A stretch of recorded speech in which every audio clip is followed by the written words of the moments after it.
जगन्नाथाय नमो नमः।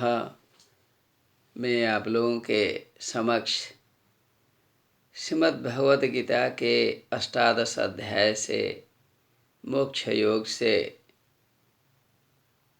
20वें श्लोक 20 श्लोक उपस्थापित करने जा रहा हूँ, जिसमें सात्विकता के बारे में बतलाया गया है। सात्विकता क्या है, पवित्र भावना क्या है, इसके बारे में श्री कृष्ण ने अर्जुन को झलक दिया है।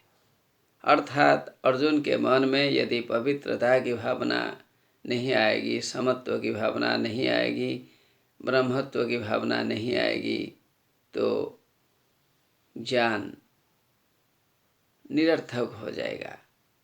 परमात्मा परमेश्वर सभी लोगों में हैं और यह आत्मा अमर है, शरीर नाशशील है, सभी लोग इसी को जानते हैं। अर्जुन भी एक योगी था, बहुत तपस्या करके उसने ज्ञान का अर्जन किया था। फिर भी श्री कृष्ण ने भ्रम में पड़ने के कारण उन्हें दिव्य ज्ञान देकर इनके संशय को दूर करते हैं। समत्व की भावना एक उन्नत भावना है। यह भावना सब में होना चाहिए।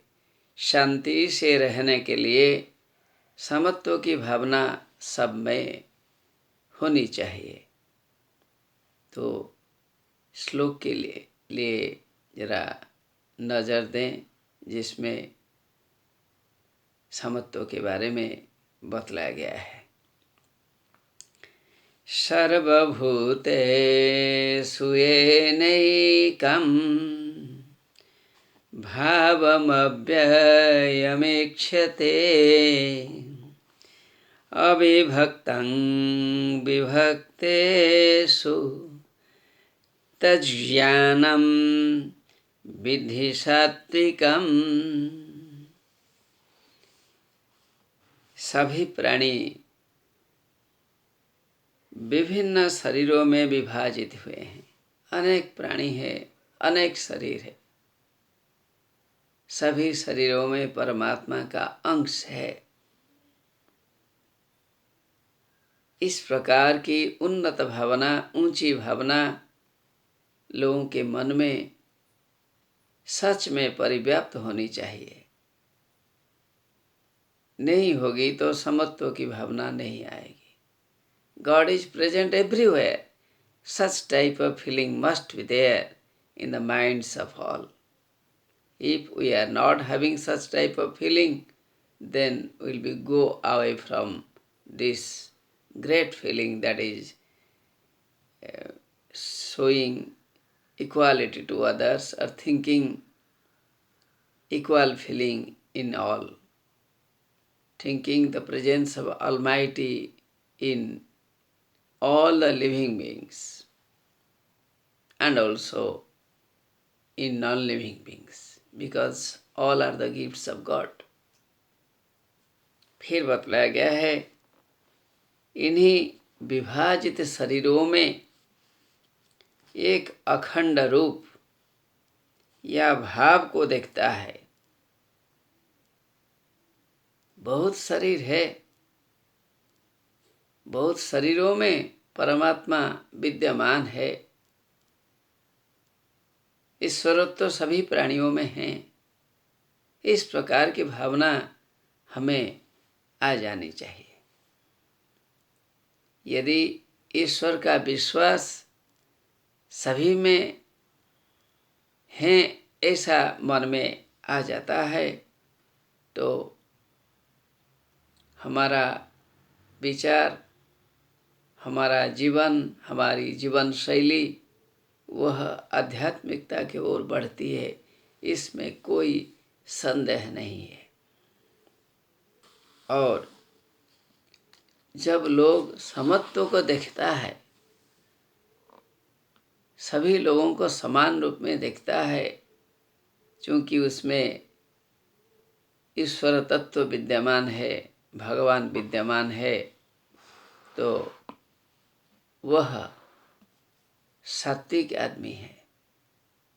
इस प्रकार की सात्विक भावना लोगों के मन में जरूर होना चाहिए। ज्ञाता और ज्ञेय, ज्ञाता मीन्स जानने वाला, नोअर, ज्ञेय means the thing which is to be known. ज्ञाता और ज्ञेय इन दोनों की स्थिति नहीं रहती है। जब समत्व का ज्ञान हो जाता है, difference feeling doesn't arise. We see the presence of Almighty in all the living beings. Also, we feel the presence of Almighty in non-living beings because all are created by God. जब शुद्ध ज्ञान उदय हो जाता है, सभी प्रकार की सद्भावनाएं मन में आ जाती है। क्या सूरज के आ जाने पर दुनिया की चीज़ें हमें नहीं दिखाई देती है? पृथ्वी पर रहने वाले सारे जीव नहीं दिखाई देते हैं? पेड़ पौधे दिखाई नहीं देते हैं? नदियाँ नहीं दिखाई देती हैं?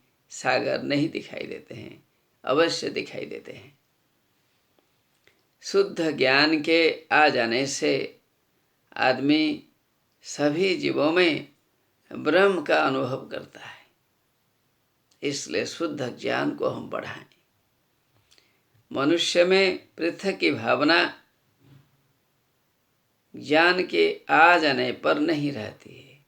जब सच्चा ज्ञान आ जाता है मनुष्य में, डिफरेंस का नॉलेज भाग जाता है। एक शुद्ध भावना आ जाने से अशुद्ध भावनाएं, गंदी भावनाएं मन में नहीं रहती है। ज्ञान से समत्व का भाव आ जाता है। इसलिए ज्ञान का विवर्धन करें, संवर्धन करें, बढ़ाएं, वृद्धि करें। ऐसा आदमी अवश्य सात्विक होता है, जिनमें समदर्शित्व, कंसिडरिंग इक्वालिटी और इक्वल फीलिंग इन ऑल, सभी को समान रूप में देखना, अनासक्ति भावना, entering into work without thinking for the result। उस समय क्या होता है ना, वो सोच लेता है कि परमात्मा परमेश्वर सृष्टा है, सबके ऊपर है, हम लोग इनके दया के पात्र है, हम लोग इन्हीं के अंश है, तो ऐसी पवित्र भावना से हम भी काम करें। हमें किसी को नफरत नहीं करना चाहिए। श्रद्धा भाव से, स्नेह भाव से सबसे मिलना चाहिए। ये सारी चीज़ें समत्व की भावना आने से होती है। समत्व की भावना तब आती है जब ज्ञान का उदय होता है। इसलिए हम ज्ञान के अधिकारी बने, समत्व की भावना को अपनाएं, एक सुंदर जीवन व्यतीत करें, खुद अतीब आनंद से रहें और दूसरों को भी उसी रास्ते में जाने के लिए प्रभावित करें। नमो नमः।